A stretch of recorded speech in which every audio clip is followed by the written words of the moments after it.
Vous êtes tous les bienvenus. Je vous accueille chaleureusement au nom de Jésus.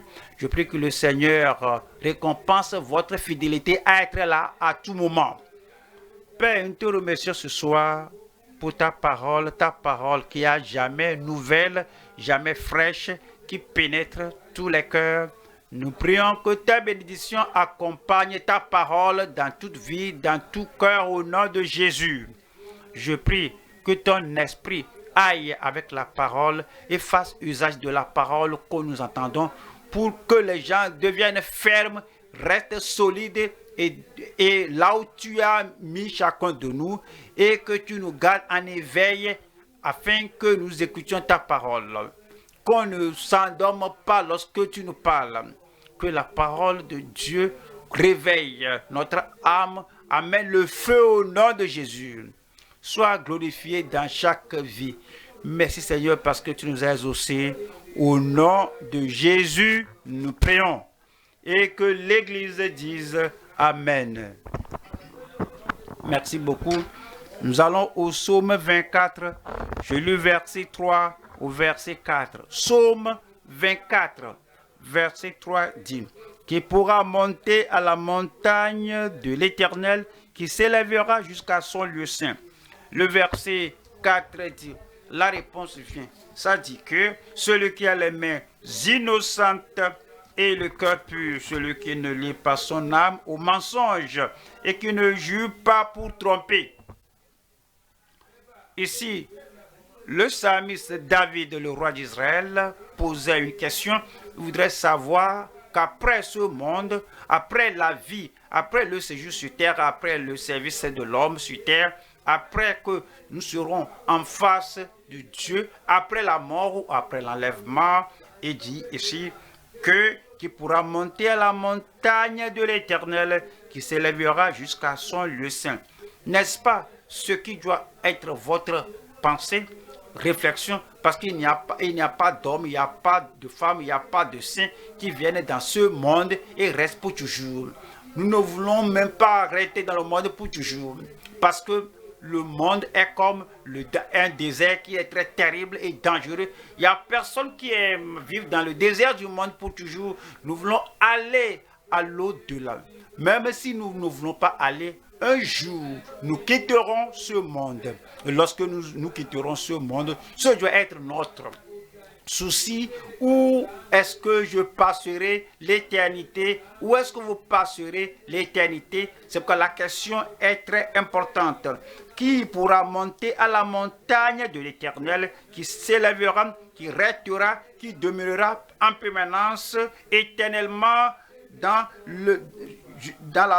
la montagne de l'Éternel. Il dit qui ira au ciel. Quelles sont les qualifications? Qu'est-ce que Dieu va considérer afin de nous faire aller au ciel? Et la réponse provient du Seigneur. Celui qui a les mains innocentes. Alors, ceux qui ont les mains impures, ceux qui ont les lèvres impures, comme Esaïe a dit, que malheur à moi, parce que je suis un homme aux lèvres impures, je demeure au milieu d'un peuple aux lèvres impures. Ceux qui ont les lèvres impures, ceux qui ont les paroles impures, ceux qui ont le caractère impur, ceux qui ont le comportement impur, ceux qui ont le secret impur, ils n'iront pas là-bas. Mais les gens qui viennent par Christ, le Sauveur, celui qui nous purifie, celui qui nous lave, celui qui nous nettoie de toute injustice, celui, alors ayant passé par la provision de calvaire, celui-là a passé par la purification du sang de l'agneau. Il a les mains pures, les mains innocentes, le caractère pur, le comportement pur, la manière pure, celui qui a les mains innocentes et le cœur pur. L'un et l'autre. L'expression extérieure de notre salut.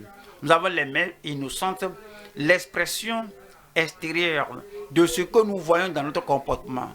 Nous avons le caractère pur, l'expression extérieure de ce que nous voyons au quotidien, les choses que nous faisons que les autres voient. ce que nous faisons au cours de la journée, le comportement, le style de vie, celui qui a les mains innocentes et le cœur pur. Oui, le contraire de pur, c'est impur. Si le cœur est impur, rappelez-vous, le corps sera enseveli après la mort. L'esprit et l'âme iront vers Dieu pour rendre compte de tout ce qu'on a fait. Au fait, c'est le cœur qui est la source de notre vie.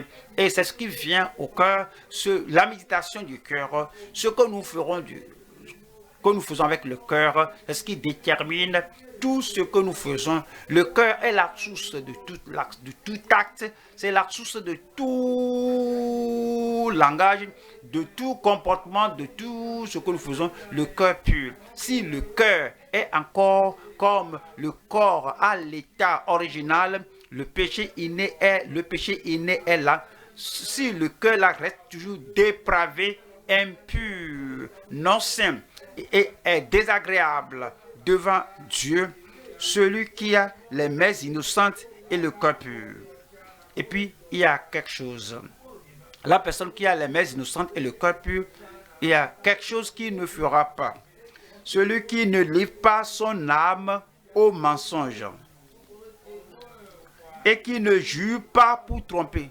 Qui sont les gens qui jurent pour tromper?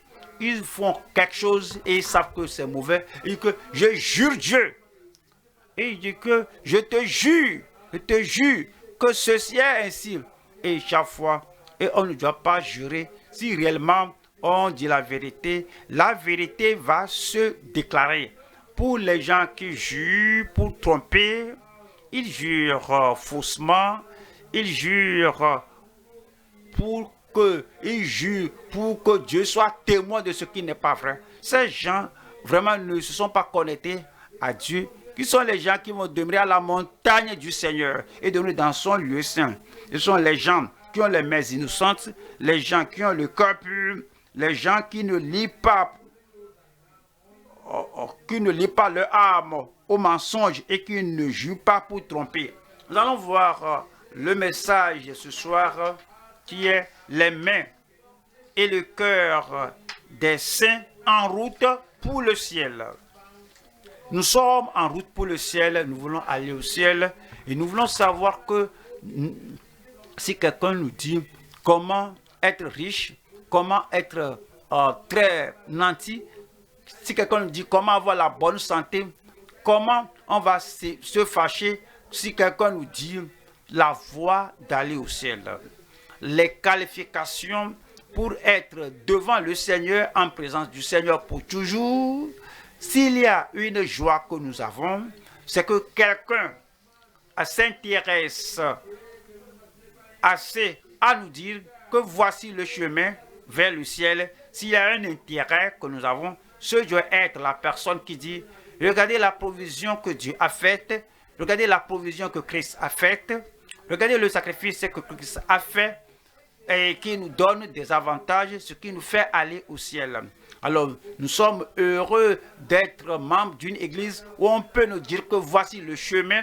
Nous sommes très fortunés, chanceux que nous avons un dirigeant, un enseignant, un pasteur, un berger qui peut dire, regardez la parole de Dieu, lisons cela ensemble, sondons la parole ensemble, alors tirons profit de la parole ensemble, voici le chemin vers le ciel, au ciel. C'est pourquoi nous parlons de ce sujet très important, les mains et le cœur des saints en route pour le ciel. Nous allons voir 3 points. Premier point, les mains corrompues et les cœurs pervers des pécheurs résolus pour l'enfer. Il y a des pécheurs qui sont en route pour l'enfer et ils sont résolus, ils voudraient tout faire pour aller en enfer. Et ils voudraient aller en enfer trop tôt. Ils sont décidés, déterminés que le lieu là, qu'ils disent qu'il y a un enfer, alors ils s'empressent d'y aller. Oui, comment vivent-ils? Comment se comportent-ils? Les mains corrompues et les cœurs pervers des pécheurs résolus pour l'enfer. Deuxième point, les mains pures et les cœurs purs des saints en route pour le ciel. Il y a des gens de la première jeunesse, on entendait parler du ciel, ouais, qu'on soit né de nouveau pas, mais il y a des prédicateurs et qui ont parlé du ciel, ils ont chanté du ciel, ils ont parlé des anges et la beauté du ciel et la gloire du ciel. Et nous avons dit, ah, c'est là que je veux aller, c'est là que je veux passer l'éternité. Mais ils ne nous ont pas dit comment nous devons nous comporter afin de pouvoir aller à ce lieu. Deuxième point, les mains pures ou les mains innocentes et les cœurs purs des saints en route pour le ciel. 3. Les mains consacrées. Alors, je ne veux pas aller là-bas tout seul, je veux aller là-bas avec d'autres personnes. Donc, nos mains, nos compétences, notre énergie, tout ce que nous avons, nous consacrons tout au Seigneur afin de pouvoir toucher cette vie, transformer l'autre vie, amener celui-là et disons, allons ensemble. Alors, nous consacrons tout au Seigneur afin de pouvoir emporter des gens au ciel. Troisième point, nous allons voir les mains consacrées et les cœurs persévérants des serviteurs annonciateurs. Alors ceux qui viennent annoncer l'avènement du Seigneur, des mains consacrées et les cœurs persévérants des serviteurs annonciateurs. Numéro 1, nous allons voir les mains corrompues et les cœurs pervers des pécheurs résolus pour l'enfer. Nous allons voir Psaume 26, verset 9 dit, « N'enlève pas mon âme avec les pécheurs, ma vie avec les hommes de sang. » Verset 10 dit, « Dont les mains sont criminelles et la droite pleine de présents. » Ces gens sont des gens décidés pour l'enfer. Ils ont entendu que voici la voie de la perdition. C'est ce qu'ils veulent. Voici la voie pour l'enfer. Mais ils empruntent ce chemin-là. Ésaïe 33, verset 14. Les péchés sont effrayés dans Sion. On n'aurait même pas pensé aux pécheurs en enfer, aux pécheurs à Sion. Sion, la ville parfaite, merveilleuse de notre Dieu. Cependant, il y a des pécheurs à Sion. Les pécheurs sont effrayés dans Sion. Un tremblement saisit les impies. Qui de nous pourra rester auprès d'un feu dévorant? Qui de nous pourra rester auprès de flammes éternelles? Nous allons voir 3 sous-titres ici. Numéro 1, nous allons voir ici la description des mains corrompues et abominables. 2, le discernement des mains qui contrôlent en cachette. 2, la damnation des cœurs condamnés et diaboliques. Voilà la première partie là-bas. Nous allons voir ici la description des mains corrompues et abominables. Des mains corrompues et abominables. Ésaïe 1, verset 15 dit, « Quand vous étendez vos mains, je détourne de vous mes yeux. Quand vous multipliez les prières, je n'écoute pas. Pourquoi? Vos mains sont pleines de sang. » Ils sont des religieux. Ils étendent les mains en prière devant Dieu et adorent Dieu. Ils font beaucoup de prières. Cependant, Dieu a dit que je ne vais pas écouter parce que leurs mains sont pleines de sang. Leurs mains sont pleines de sang. Le meurtre, l'homicide, ils tuent les autres, peut-être, ils prennent les autres là comme, ils prennent les autres là pour compétiteurs, ennemis. Si vous tuez quelqu'un que Dieu a créé, votre main est pleine de sang. Les gens qui disent que je n'espère pas cet enfant, qu'est-ce que je vais faire avec ce bébé-là? Ils décident d'avorter.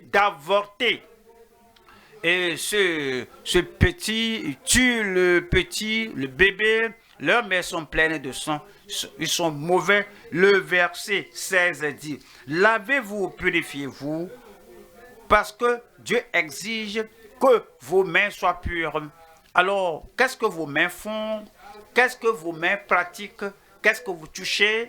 Qu'est-ce que vous appuyez? Qu'est-ce que vous attirez? Qu'est-ce que vous amenez? Que Dieu vous regarde et dit que vos mains sont impures. Lavez-vous, purifiez-vous, ôtez de devant mes yeux la méchanceté de vos actions. Cessez de faire le mal. Nous sommes Ésaïe 59, verset 2 dit, mais ce sont vos crimes qui mettent une séparation entre vous et votre Dieu. Ce sont vos péchés qui vous cachent sa face et l'empêchent de vous écouter. 3 dit, car vos mains sont souillées de sang. La souillure salit nos mains. Tout ce qu'on fait, tout ce que vous faites qui souille vos mains, qui rendent votre vie souillée, sale, et rendent tout ce que vous faites qui rend votre langage sale quand vous venez. Et les gens ne sont pas assez audacieux pour vous confronter, mais ils vont dire, ah, il vient, elle vient encore avec ses paroles sales, elle vient. Vraisemblablement, elle va encore dire quelque chose de sale. Dès qu'il vient, ce qu'elle nous dit, vraiment, nous rend sale. Alors, on désire aller encore se laver. Alors, il ôte. Alors, pour ôter ces paroles-là, ça nous prend beaucoup de temps. Le comportement, le langage corporel, l'habillement, tout cela nous salit. Alors, et vos mains, car vos mains sont souillées de sang et vos doigts de crime. Vos lèvres profèrent le mensonge. Votre langue fait entendre l'iniquité. Ce sont les gens que quand les gens sont pareils, alors ils doivent aller au calvaire avant de pouvoir aller au ciel. Ils doivent passer par le chemin de la croix afin de confesser tous ses péchés et amener tout au pied de la croix, être lavé, purifié et avoir les mains pures avant de pouvoir continuer. Michée 7, verset 3 qui dit, leurs mains sont habiles à faire le mal. Ce sont les gens résolus pour l'enfer, ils font le mal. Ils sont habiles à faire le mal. Il y a des gens qui peuvent faire quelque chose d'une main, mais ils vont dire que ceci doit être fait. Et cette iniquité, cette impiété doit être faite par les deux mains. Et cette impureté, les gens font cela avec détermination et avec consécration. Ils mettent tout leur cerveau, tout leur esprit pour faire ce mal afin de pouvoir propager le mal. Et dit, leurs mains sont habiles à faire le mal. Le prince a des exigences. Le juge réclame un salaire. Le grand manifeste son avidité. Et ils font ainsi cause commune. Le verset 4 dit, le meilleur d'entre eux est comme une ronce, le plus droit pire qu'un buisson d'épines. Le jour annoncé par tes prophètes, ton châtiment approche. C'est alors qu'ils seront dans la confusion. Éphésiens au chapitre 4, 17. Voici donc ce que je dis et ce que je déclare dans le Seigneur, c'est que vous ne devez plus marcher comme les païens qui marchent selon la vanité de leurs pensées. Les païens, ils ont les mains impures. Soit ils incendient la maison d'autrui, ou bien ils détruisent les biens de quelqu'un par les mains, soit ils suivent la fille de quelqu'un par les mains, soit ils suivent la femme d'autrui, c'est par leurs mains, ou bien ils prennent la corruption, ou bien il utilise un jeu, il joue il s'engage à un jeu illicite, leur éducation, leurs choses, leur connaissance pour faire le mal. Ils ont les mains impures. Ils font des choses licencieuses, le mal. Nous allons voir deuxième partie ici, c'est le discernement des mains qui contrôlent en cachette. Le discernement des mains qui contrôlent en cachette. Comprenez? En cachette. Lorsque quelque chose cache la main et la personne se cache, ça lui fait le mal. Et Dieu comprend que tu caches tes mains, mais c'est toi qui fais le mal. Tu caches ton visage, mais avec tes mains, tu empruntes la main de truc pour faire le mal. 2 Samuel 14. 2 Samuel 14, 19. Le roi dit alors, la main de Joab n'est-elle pas avec toi dans tout ceci? Joab n'était pas là. Joab, physiquement, n'était pas là. Il était un stratège mauvais. Il voudrait que quelqu'un aille parler au roi et lui dise comme si ce que la dame disait là était de son cœur.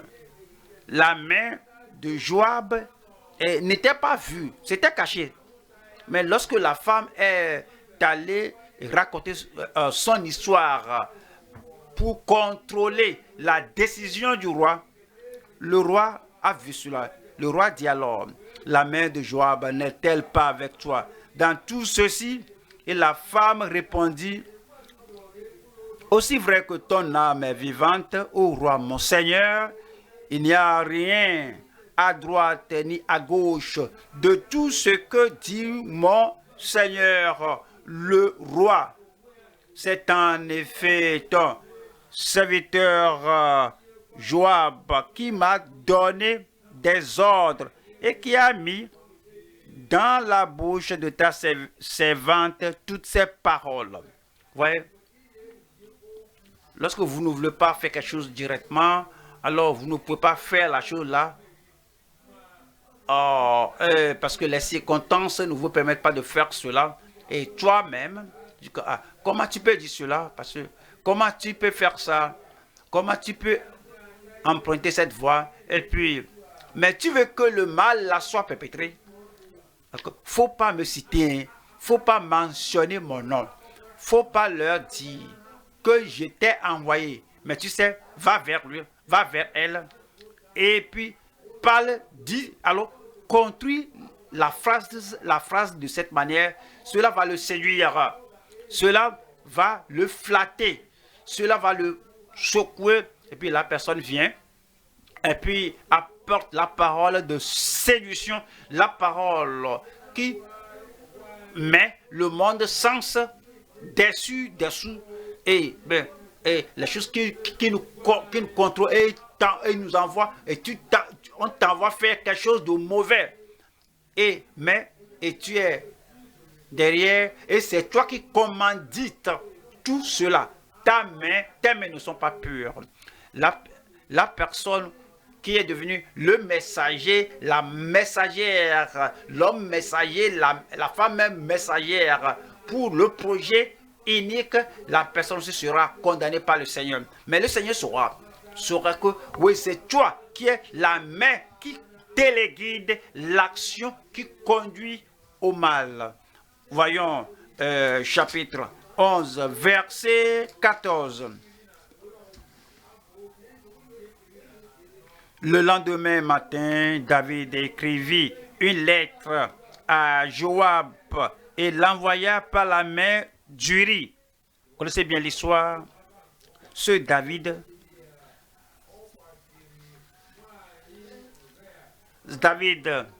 avait une affaire illicite, inacceptable avec la femme d'Uri. La femme d'Uri maintenant est enceinte.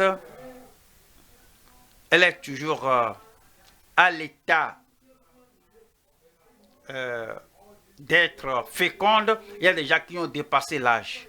Mais ces gens-ci font le mal.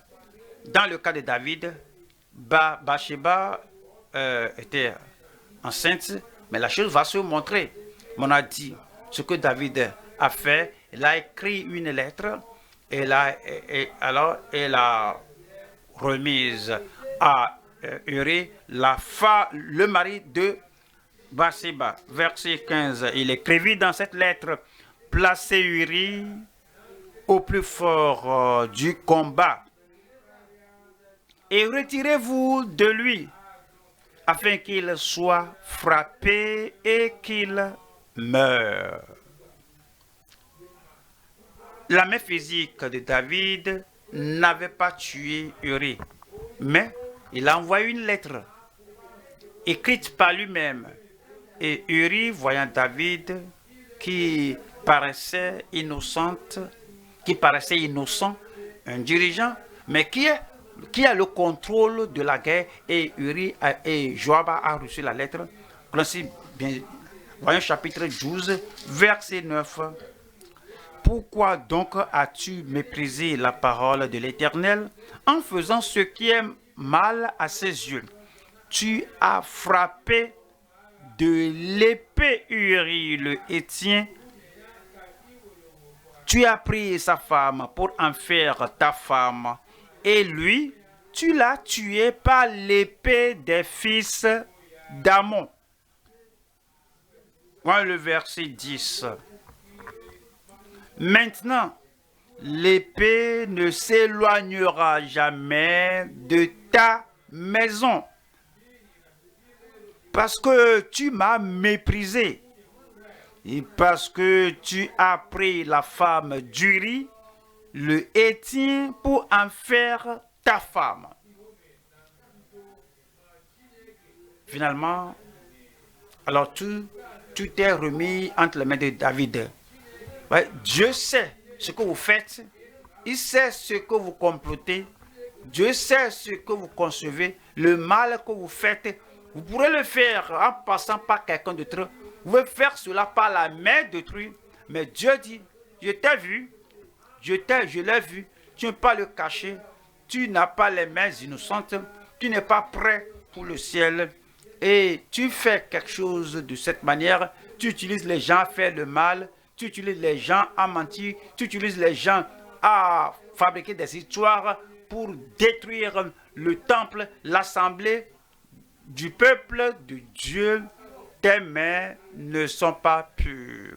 Dieu veut que nous menions une vie, qu'on sache que nos mains sont pures.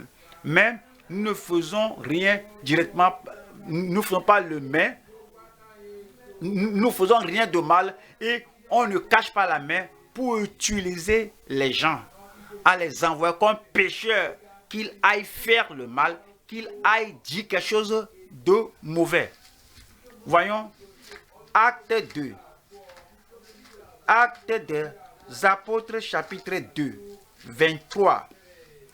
Cet homme livré selon le dessein arrêté, selon la préscience de Dieu, vous l'avez crucifié, vous l'avez fait mourir par la main des impies.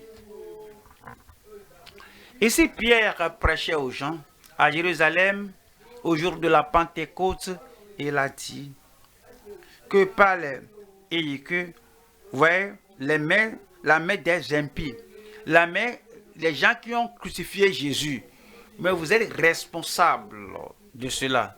Vous en êtes responsable. C'est vous qui êtes responsable de tuer le Christ.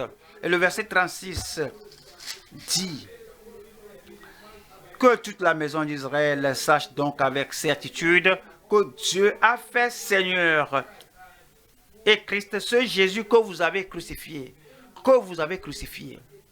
Ils ne sont pas allés en personne prendre le clou, soulever le marteau et frapper pour crucifier Christ. Ils l'ont fait. Ils l'ont fait par l'intermédiaire des autres. Ils l'ont fait par la main des autres. Mais il dit que vous l'avez fait.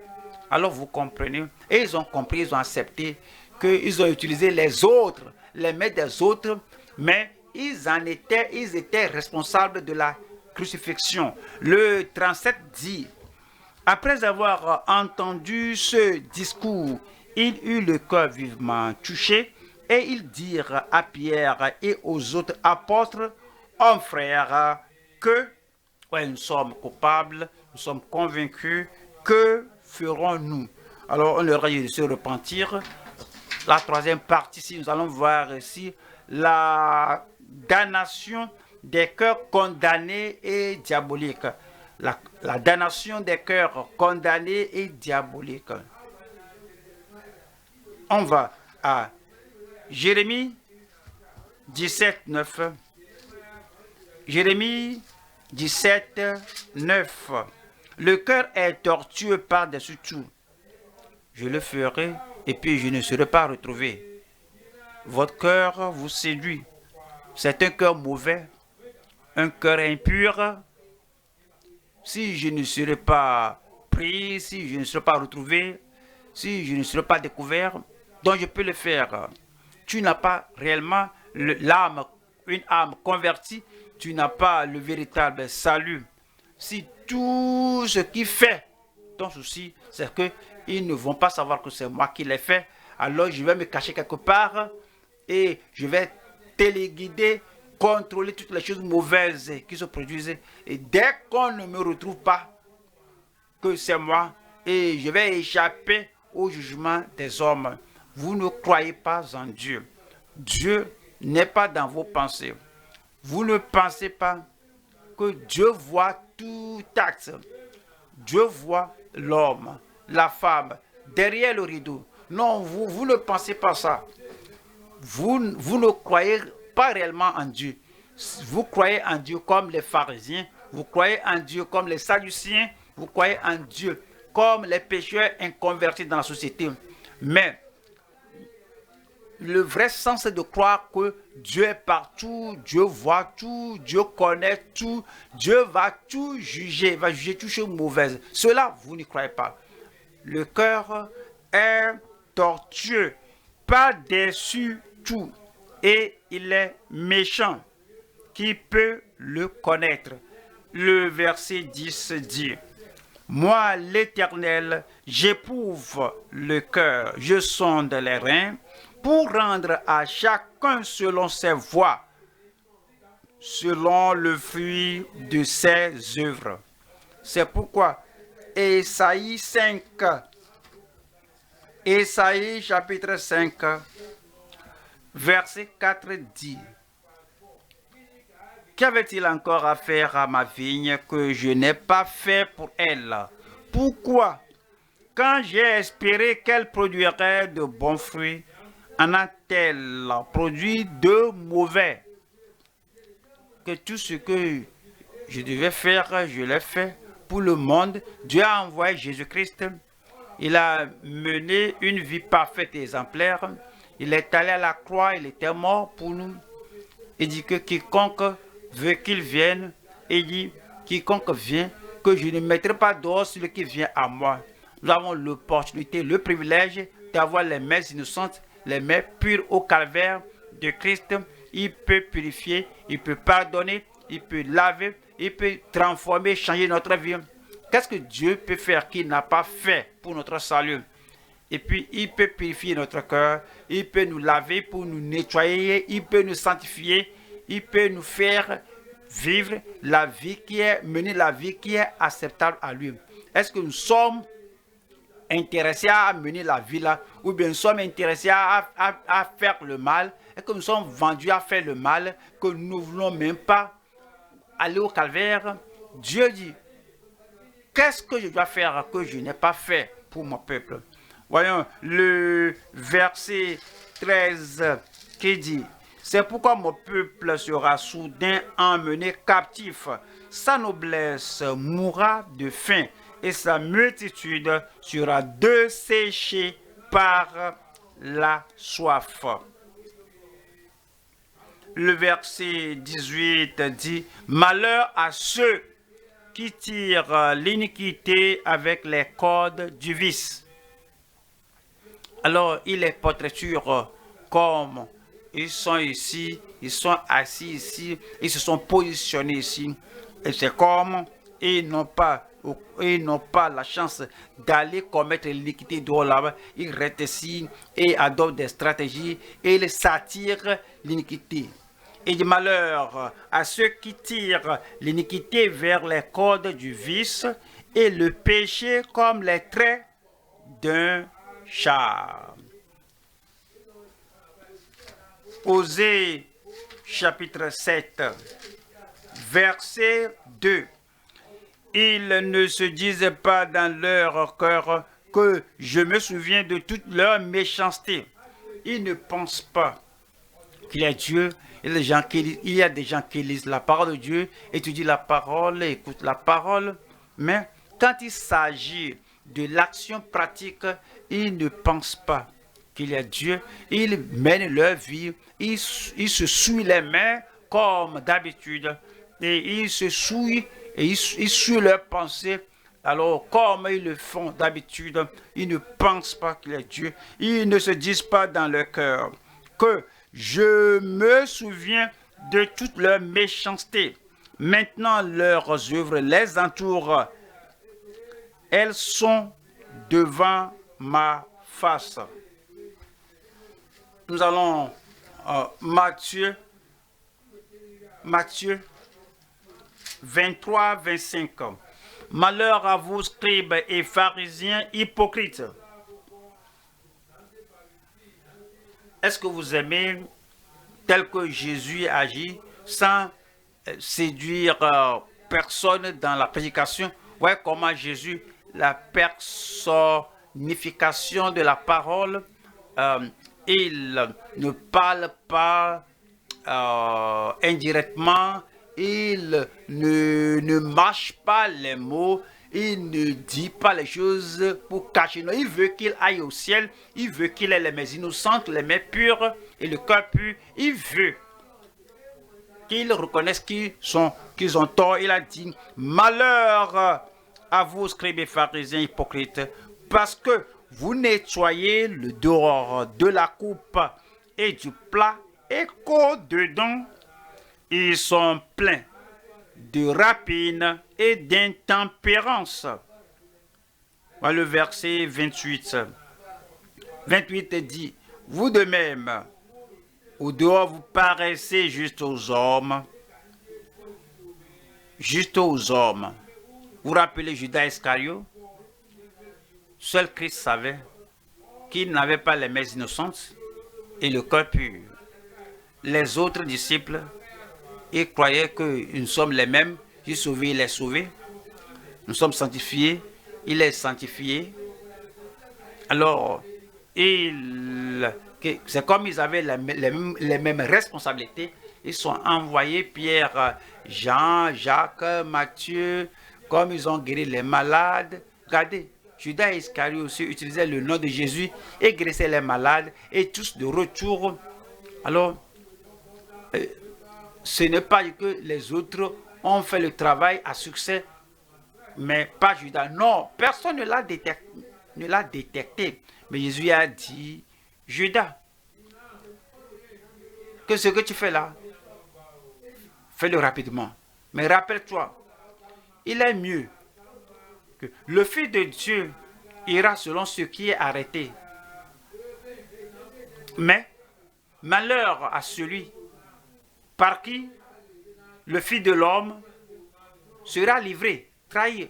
Et les autres ne pouvaient même pas deviner que c'était Judas Iscariot. Vous savez quoi? Parce qu'il a perfectionné ses manœuvres.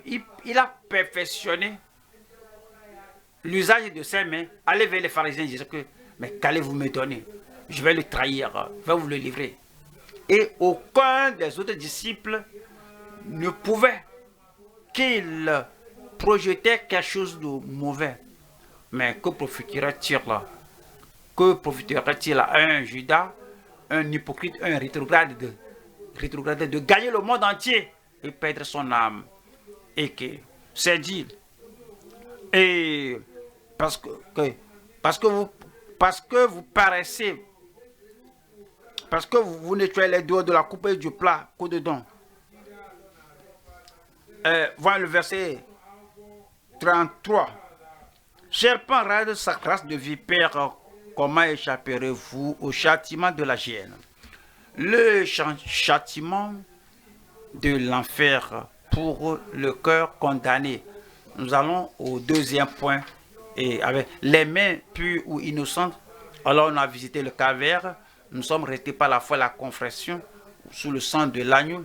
Et il nous a lavé, il nous a purifiés, il nous a transformés, il nous a purifiés, il nous a sanctifiés. Nous avons les mains innocentes, les mains pures et les cœurs purs. Les mains pures et les cœurs purs des saints en route pour le ciel. Lorsque vous êtes réellement né de nouveau et vous avez entendu parler du ciel, alors vous êtes lent à faire ce que vous faites. Vous n'êtes pas si vite. Rappelez-vous ce qu'on nous a enseigné à l'école. Vous regardez avant de bondir, avant de sauter. Lorsque vous êtes né de nouveau, lorsque vous naissez de nouveau, vous posez la question, mais il ne faut pas être trop précipité. Le temps est là. Quelle sera la conséquence de ceci si je fais ça? Quelle sera l'interprétation de ceci devant le Seigneur si je fais ça? Quelle sera la conséquence de ceci si je touche cela, si je bois cela, si je mets ça dans ma bouche, si je cache cela? Quelle sera les répercussions de ceci au dernier jour sur ma vie si je fais ça maintenant et que cela est enregistré? Alors, je dis comme, puisque les gens ne savent pas, comme ils ne voient pas, je peux. Non, tu ne peux pas. Si tu penses à l'affaire du ciel, maintenant, nous qui sommes réellement convertis des années passées, avant de faire quelque chose, on se pose la question. Est-ce que je veux faire face à la possibilité de faire la restitution sur ceci? Et puis le plaisir, le gain que je tire de ceci, si je fais ça maintenant, est-ce que je pense à la restitution nécessaire que je dois faire après? Puis on voit, car le coût est trop élevé, faire la restitution, je ne vais pas faire la restitution sur ceci, donc je ne vais pas le faire. Je ne vais pas le manger, je ne vais pas le fumer, je ne vais pas assimiler ça. Je ne vais pas faire ça. Est-ce que je peux faire face? Est-ce que je peux, au dernier jour, dire ceci, ou bien je vais permettre à ceci de détruire ma vie, détruire mon opportunité d'aller au ciel? On se pose la question avant de faire des choses. Nous qui sommes réellement nés de nouveau des années passées, à cause de cela, nous nous efforçons par sa grâce, par son soutien, par le discernement, on décide de ne rien faire et qu'on ne sera pas en mesure de corriger. On doit corriger la chose là avant de quitter ce monde et passer à l'autre bord. Parce qu'on ne veut pas rencontrer la chose là au jugement du grand trône, au jugement du grand trône blanc, parce que nous voulons que la parole de Jésus, le sang de Jésus me lave, me rende pur. On a vu deuxième point, les mains pures et les cœurs purs des saints en route pour le ciel. Matthieu, chapitre 5, verset 8 qui dit, heureux ceux que le cœur pur, car ils verront Dieu. Nous allons voir 3 points ici. Premier point ici, les mains pures des âmes en route pour le ciel.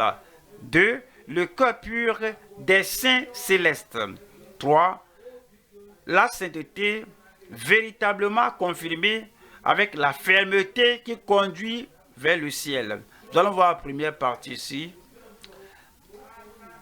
Les mains pures des âmes en route pour le ciel. Voyons, Job 17, 9. Le juste néanmoins demeure ferme dans sa voie. Celui qui a les mains pures se fortifie de plus en plus. Celui qui a les mains pures se fortifie de plus en plus. Au fil des temps,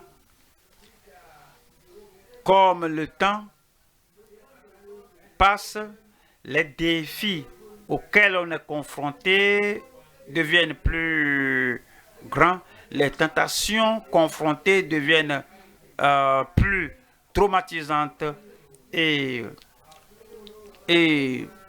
ouais, lorsqu'on était jeune, on avait les mains pures devant le Seigneur. Les tentations viennent.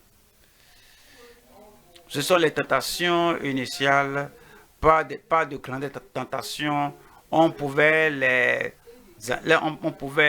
vaincre. On a gardé les mains pures.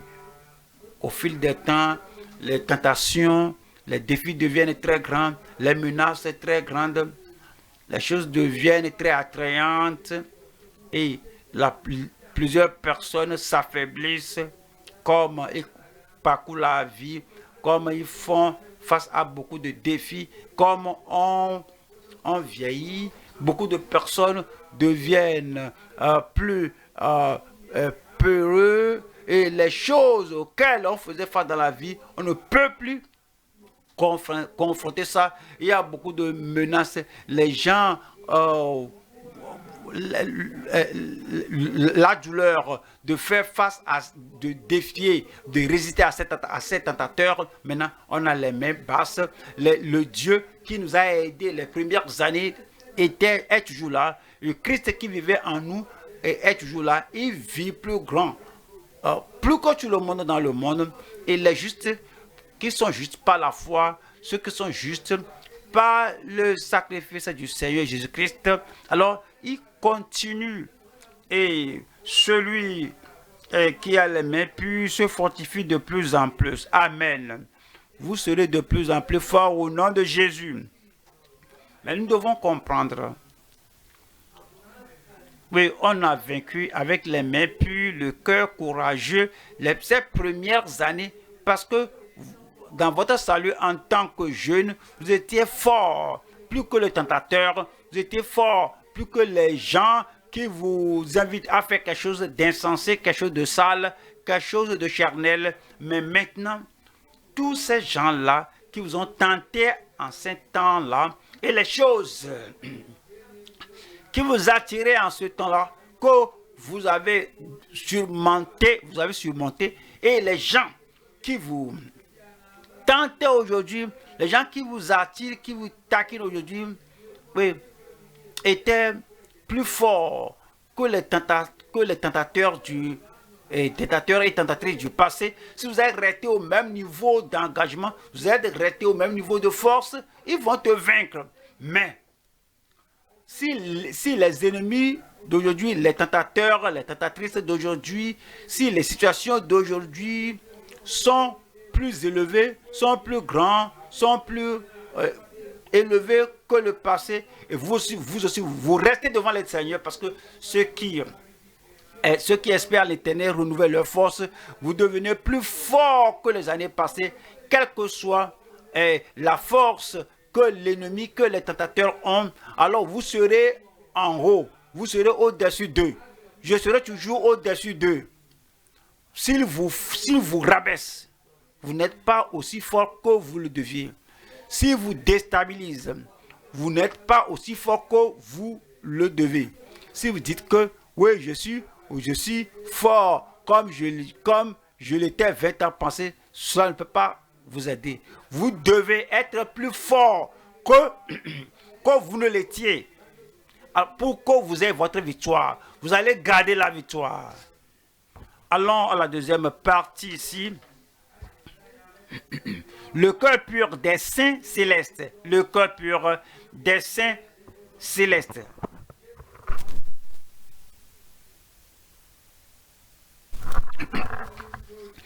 Acte 15. Acte 15, verset 9. Il n'a fait aucune différence entre nous et eux, ayant purifié leur cœur par la foi. Il n'a fait aucune différence entre nous et eux.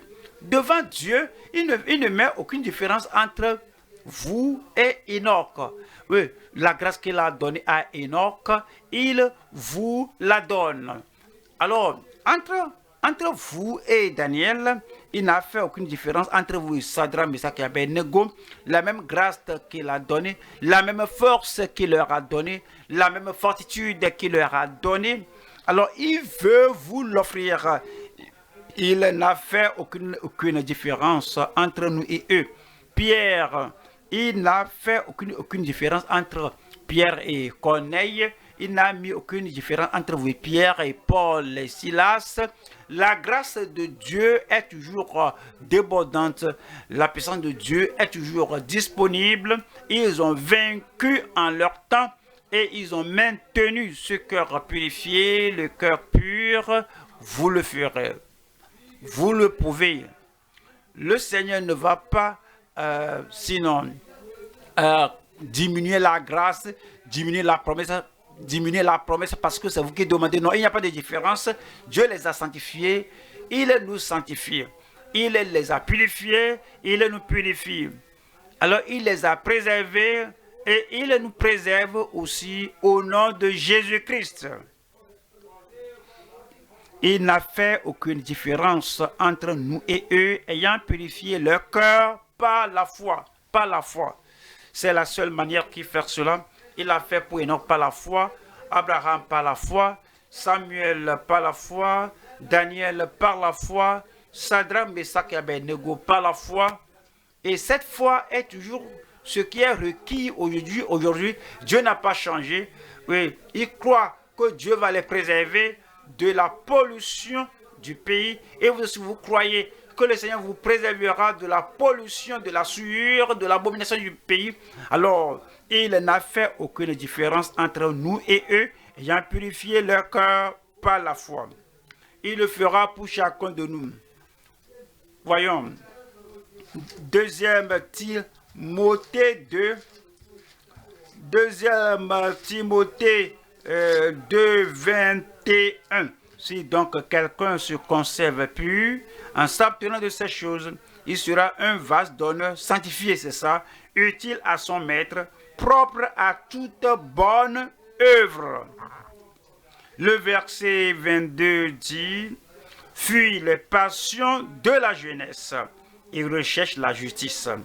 Fuis les passions de la jeunesse, recherche la justice, la foi, la charité, la paix, avec ceux qui invoquent le Seigneur d'un cœur pur.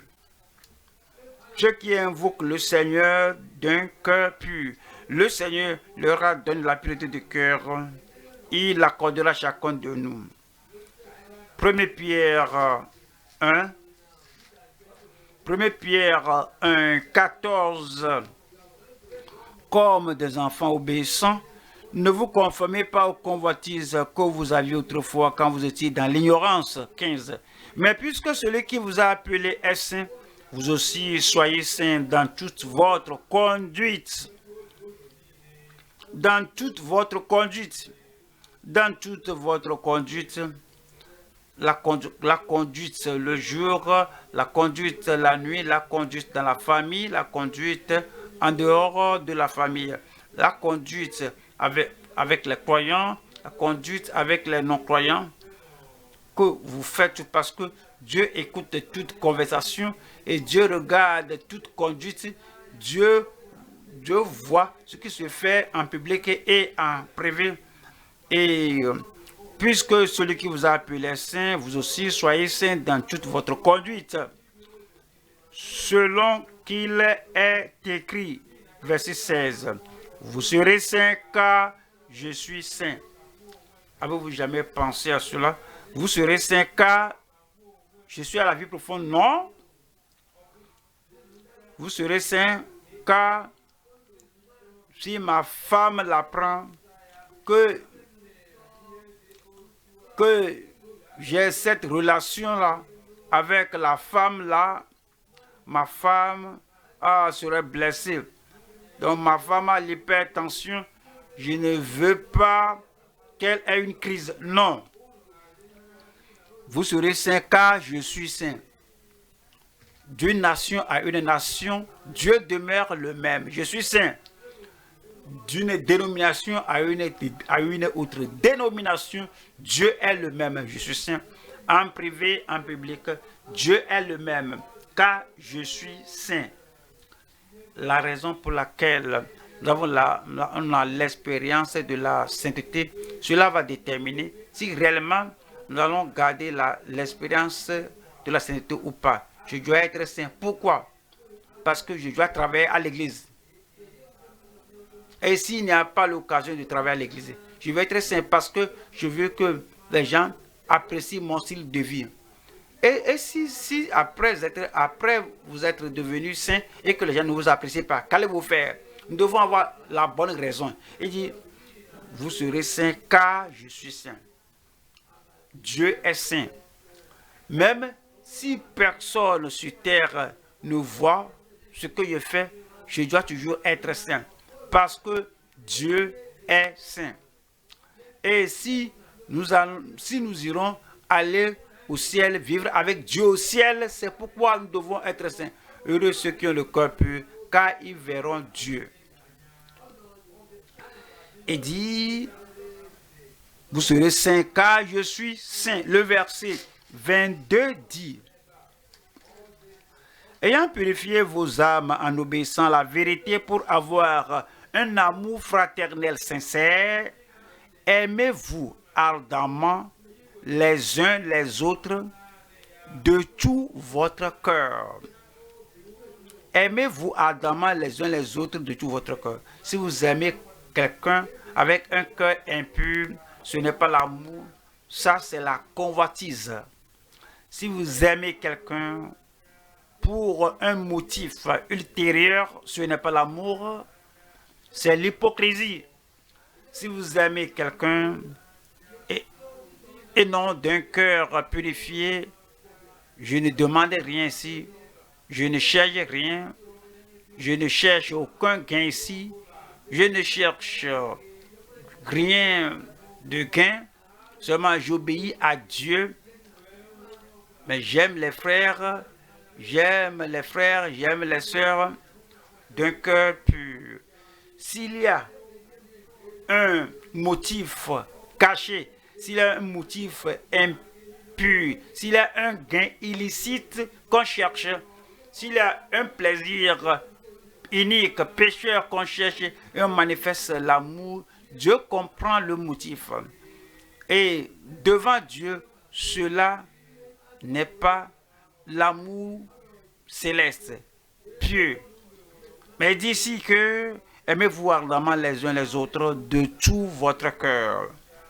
Nous allons maintenant à la troisième partie ici. Nous allons voir ici la sainteté véritablement confirmée avec la fermeté qui conduit vers le ciel. La fermeté qui conduit vers le ciel. On va au Éphésiens 4. Éphésiens 4. Éphésiens 4, 23. À être renouvelé dans l'esprit de votre intelligence. 24. Et à revêtir l'homme nouveau, créé selon Dieu dans une justice et une sainteté que produit la vérité. Que produit la vérité. Il y a une fausse sainteté. Il y a une sainteté dans l'hypocrisie. Il y a des saintetés. Il y a la sainteté superficielle qu'on démontre aux yeux des gens pour qu'ils disent que cette personne est sainte. Tout cela ne vous dit rien. Mais la vraie sainteté est du cœur. Que les gens vous voient, qu'ils vous apprécient ou pas, que les gens vous aiment ou pas, qu'ils vous persécutent ou pas, quel que soit ce que les gens font, vous dites que ceci est au Seigneur, mon cœur, ma vie, tout ce que j'ai, ceci est pour Dieu et vous avez cette nouvelle justice, dans la sainteté. Alors, ça c'est la vertu céleste que nous devons avoir et nous devons être fermes en cela. Il y a des gens qui sont fermes et qui tournent en rond, comme les enfants d'Israël, c'est 40 ans, ils voyagent, ils voyagent, mais ils ne progressent pas vers la terre promise. Vous ne voulez pas être ferme comme ça. Être ferme, ferme les mêmes choses, faire les mêmes choses, mais aller en rond, tourner en rond sans progrès. Il y a des gens qui sont fermes, mais ils sont fermes à marquer le temps, à marquer le pas. Ils sont fermes à marquer le pas, ils restent, mais ils restent sur place, ils ne vont pas en avant. Alors nous parlons de faire le pas qui vous conduit vers le ciel. Le pas qui vous conduit vers le ciel. Que ce que vous voulez, c'est que, alors aujourd'hui, je dois ajouter au progrès vers le ciel. Et cette semaine, je dois ajouter au progrès vers le ciel. Et cet événement, cette activité et cette chose que je fais pour le royaume de Dieu. Et je suis ferme, je suis constant, je me concentre sur cela. Mais cela me fait avancer. Est-ce que je peux vous poser la question? Et puis tu te poses la question, y a-t-il des choses que je fasse constamment sans progrès? Y a-t-il des choses que je fasse à tout moment mais qui ne me fassent pas aller en avant? Y a-t-il des choses que je fasse et cependant je ne peux pas dire qu'aujourd'hui est meilleur que des années passées? Alors examinons ce que nous faisons afin que le progrès que nous faisons, que la sainteté que nous professons puisse nous faire avancer au jour glorieux, avancer vers le ciel. 1er Thessaloniciens 3, verset 12. Que le Seigneur augmente de plus en plus parmi vous et à l'égard de tous cette charité que nous avons nous-mêmes pour vous. Le verset 13. Afin d'affermir vos cœurs pour qu'ils soient irréprochables dans la sainteté devant Dieu notre Père lors de l'avènement de notre Seigneur Jésus avec tous ses saints. Puisse le Seigneur le faire, l'effectuer dans chaque vie au nom de Jésus-Christ. Alors, troisième point. Les mains consacrées et les cœurs persévérants des serviteurs annonciateurs. Des serviteurs annonciateurs. Qui sont les serviteurs annonciateurs? Les gens qui annoncent à leur monde que Christ vient. Alors, ils annoncent cela, ils proclament cela, ils informent les autres que Christ revient. Et ils font préparer les autres pour l'avènement du Seigneur. Ésaïe 40, verset 9. Monte sur une haute montagne Sion pour publier la bonne nouvelle. Élève avec force ta voix, Jérusalem, pour publier la bonne nouvelle. Élève ta voix, ne crains point. Dis aux villes de Juda, voici votre Dieu. Votre Dieu. Et dis au peuple de Juda jusqu'à ce qu'il n'ait point de doute, qu'il viendra soudainement et viendra pour son peuple. Matthieu 25, verset 6. Matthieu 25, verset 6. Comme l'époux tardait, toutes s'assoupit et s'endormait. 6. Au milieu de la nuit, on cria, voici l'époux aller à sa rencontre. Ouais. Il veut que des héros, des annonceurs aillent aux communautés pour dire que le Seigneur vient. Nous avons le cœur pur, personnellement, individuellement, en tant qu'enfant de Dieu, nous sommes prêts pour son avènement. Mais vous n'allez pas vouloir aller tout seul, mais vous allez le dire aux autres comment celui-là peut avoir les mains pures. Tu vas dire aux autres comment il va avoir le cœur pur, afin qu'on soit des mains consacrées et des cœurs persévérants, des serviteurs annonciateurs. Nous allons voir 3 sections ici. Numéro 1, nous allons voir les annonceurs consacrés proclamant sérieusement son avènement. certain. 2. Les mains consacrées préparant les sujets pour son avènement soudain. 3. Les cœurs courageux perfectionnant les sujets pour son avènement imminent. Voilà la première partie. Si nous allons voir ici les annonceurs consacrés proclamant sérieusement son avènement certain. Zacharie 9. Zacharie 9, 9.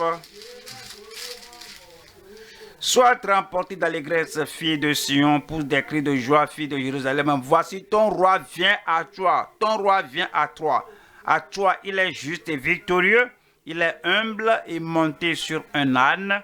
Sur un âne, le petit d'une ânesse. C'est la prophétie que Christ viendra. Il était venu la première fois pour le salut du monde, pour la rédemption de toute l'humanité. Et comme le temps se rapproche, et Zacharie a dit leur que ton roi vient. C'est ce qu'ils ont fait en Matthieu 21, verset 4. Or, ceci arriva afin que s'accomplisse ce qui avait été annoncé par le prophète. Verset 5 dit, dites à la fille de Sion, voici, ton roi vient à toi. Ils ont annoncé son premier avènement. Alors, maintenant, on va annoncer son second avènement. Plein de douceur est monté sur un âne, non, le petit d'une ânesse. Deuxième partie, nous allons voir ici les mains consacrées préparant les sujets pour son avènement soudain. Il va venir, mais il viendra soudainement. Malachie 3, verset 1. Voici, j'enverrai mon messager, il préparera le chemin devant moi. Et soudain entrera dans son temple le Seigneur que vous cherchez, et le messager de l'alliance que vous désirez. Voici, il vient, dit l'Éternel des armées. Alors, il nous revient de proclamer le second avènement du Seigneur. Il viendra soudainement, c'est ce qui est dit là-bas. Voici, il vient, dit l'Éternel des armées. Voyons, 1er Thessaloniciens 1. 1er Thessaloniciens 1, nous lisons le verset 5. Ce qui parle de l'avènement du Seigneur dit. Et 2e Thessaloniciens 1, 5. C'est une. Et quand vous le savez, vous savez que le jour du Seigneur vient comme un voleur dans la nuit. 1er Thessaloniciens chapitre 2, verset 1. Verset 2, verset 3.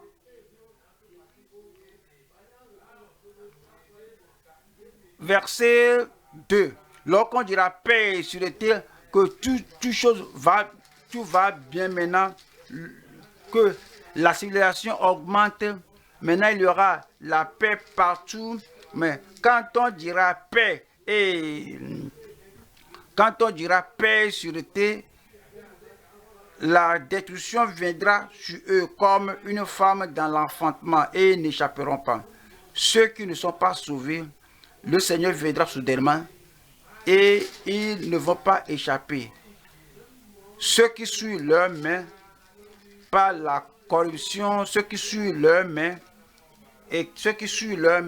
par la sueur de ce monde, Christ revient. Et lorsque Christ viendra, peut-être ils vont dire que oui, j'apprends que Christ viendra.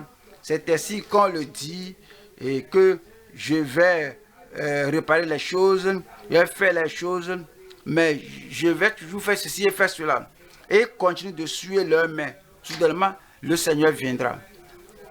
C'est 1er Thessaloniciens 5, versets 1 et 2.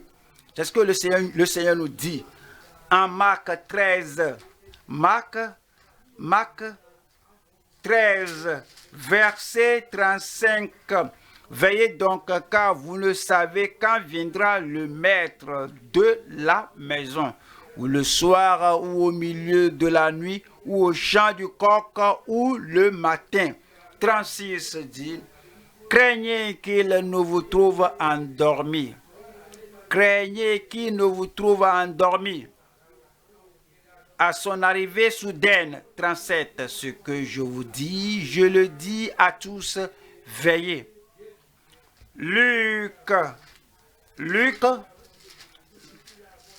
21, 34, ici il nous rappelle que prenez garde à vous-même, de crainte que vos cœurs ne s'appesantissent par les excès du manger et du boire et par les soucis de la vie, et que ce jour ne vienne sur vous l'improviste. Faut pas jeter votre cœur dans la mer de ce monde. Faut pas détruire votre futur qui est au ciel, parce que vous êtes totalement vendu aux choses de ce monde. Alors vous ne voulez pas détacher des choses de ce monde, et que le juge du Seigneur ne vienne vous prendre à l'improviste. Avec ce jour ne vienne pas souvent à l'improviste. Et c'est dit au verset 35, car il viendra comme un filet sur tous ceux qui habitent sur la face de toute la terre. Le Seigneur nous dit au verset 36, veillez donc, il vient, il va venir soudainement.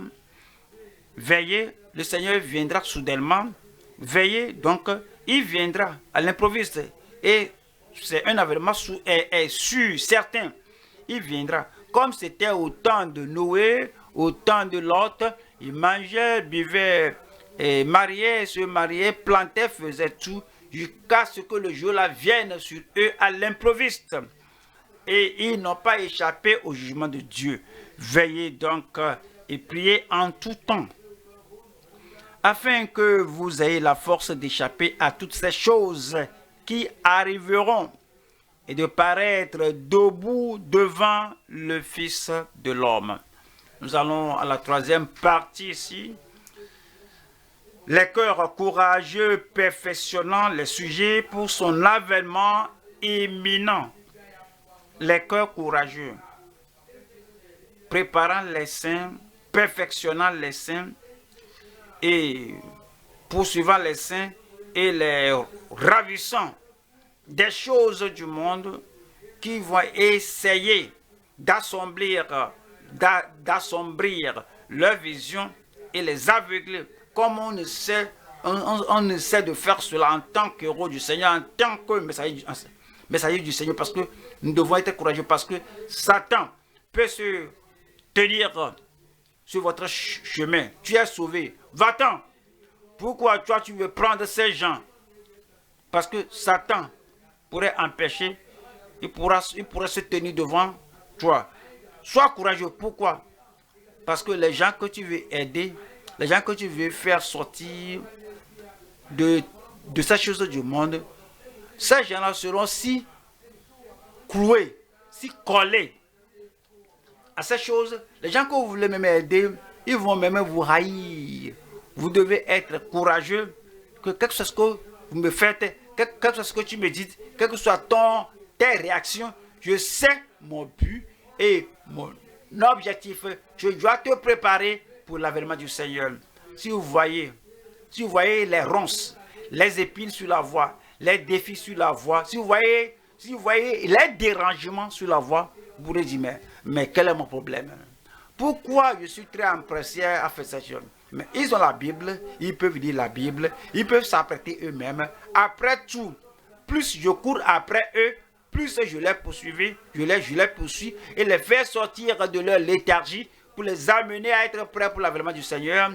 Plus ils jettent des choses contre moi et puis vous vous affaiblissez, vos mains sont basses, vous ne pouvez plus, vous pouvez faire quelque chose, mais vous ne voulez rien faire encore.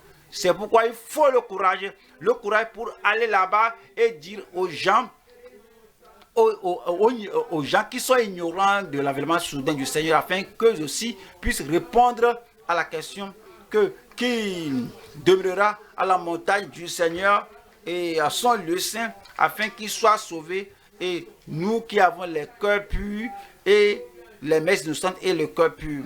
On va à Malachie 4, Malachie 4, verset 5.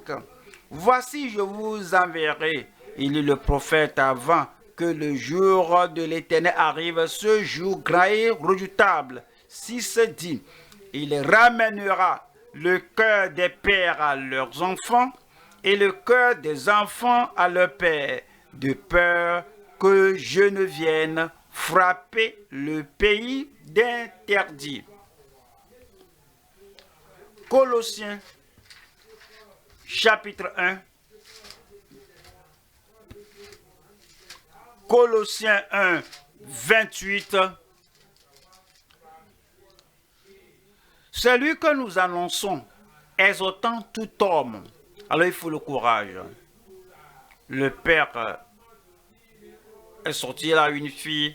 La fille est sur les genoux d'un pécheur. Le père a dit, que fais-tu là? Que fais-tu là-bas? Que fais-tu là-bas? Et la fille, au lieu d'écouter son père, elle dit que mais pourquoi tu m'avertis? Toi, pourquoi tu es ici? Moi, j'aime ce jeune homme. J'aime ce jeune homme. Et le père est allé pour retirer sa fille. Et la fille commence à se battre avec son papa qui veut la secourir de la main d'une vie sale, pourrie. On nous fait cela. On essaie d'aller les secourir, détourner leur cœur de la pollution, de leur péché, de leur dépravation. Alors, nous voulons les perfectionner pour l'avènement du Seigneur. Et au lieu de se battre avec leur chair, au lieu de se battre avec leur mal, ils luttent contre nous. Il faut le courage pour dire que je vais te faire sortir de cela, je vais te faire amener au calvaire. Tout ce que tu me fais, je vais t'amener au sang purificateur de l'agneau. Au sang purificateur de l'agneau. Nous devons avoir le courage. Nous travaillons pour l'éternité. Nous devons avoir la valeur pour que les gens soient prêts et qu'ils viennent au Seigneur. Paul a dit que c'est lui que nous annonçons, exhortant tout homme et instruisant tout homme en toute sagesse, afin de présenter à Dieu tout homme devenu parfait en Christ. Puisse le Seigneur nous perfectionner tous. Puisse le Seigneur me perfectionner. Puisse le Seigneur vous perfectionner et qu'il nous prépare pour l'avènement du Seigneur au nom de Jésus-Christ. Il nous a envoyé sa parole, il nous a assuré pour aller au ciel, pour être prêt quand le Seigneur vient. Nous devons avoir les mains innocentes, nous devons nous examiner. Examinez-vous. Mes mains sont-elles pures? Ou bien je cache mes mains pour contrôler des événements mauvais, iniques, pécheurs. Est-ce que je suis totalement pur au-dedans et au-dehors? Mon cœur est-il pur? Est-ce que la purification, la sanctification, la sainteté de mon cœur, est-ce que c'est prêt? Est-ce que je suis prêt pour l'avènement du Seigneur? Est-ce que je suis préparé pour l'avènement du Seigneur? Je prie, comme vous êtes prêts maintenant, que vous continuez toujours d'être prêts au nom de Jésus. Le ciel est là, rien ne l'ôtera de votre cœur, rien ne l'ôtera de votre main. Pendant que vous faites cela pour vous, il faut tout faire. Avant de dormir la nuit, vous examinez, est-ce que je suis prêt? Parce que la nuit, ou au son du coq, avant de dormir, il faut vous examiner. Qu'est-ce que j'ai fait au cours de la journée qui m'est dérangé au cours de la journée, afin que quand le Seigneur vient, je puisse aller au ciel. Et les gens que vous essayez d'amener au calvaire, et vous faites tout pour que ces gens-là soient convaincus, convertis et consacrés au Seigneur. Le Seigneur va continuer de vous fortifier. Vous ne serez pas découragés. Vous n'allez pas faire demi-tour. Les convertis et les gens derrière lesquels vous courez, vous et eux, vous irez au ciel ensemble au nom de Jésus-Christ. Levons-nous maintenant et parlons au Seigneur. Le Seigneur nous a parlé, nous devons répondre. Nous devons répondre au Seigneur. Nous devons prier que notre cœur soit purifié et que nous soyons prêts pour l'avènement du Seigneur au nom de Jésus.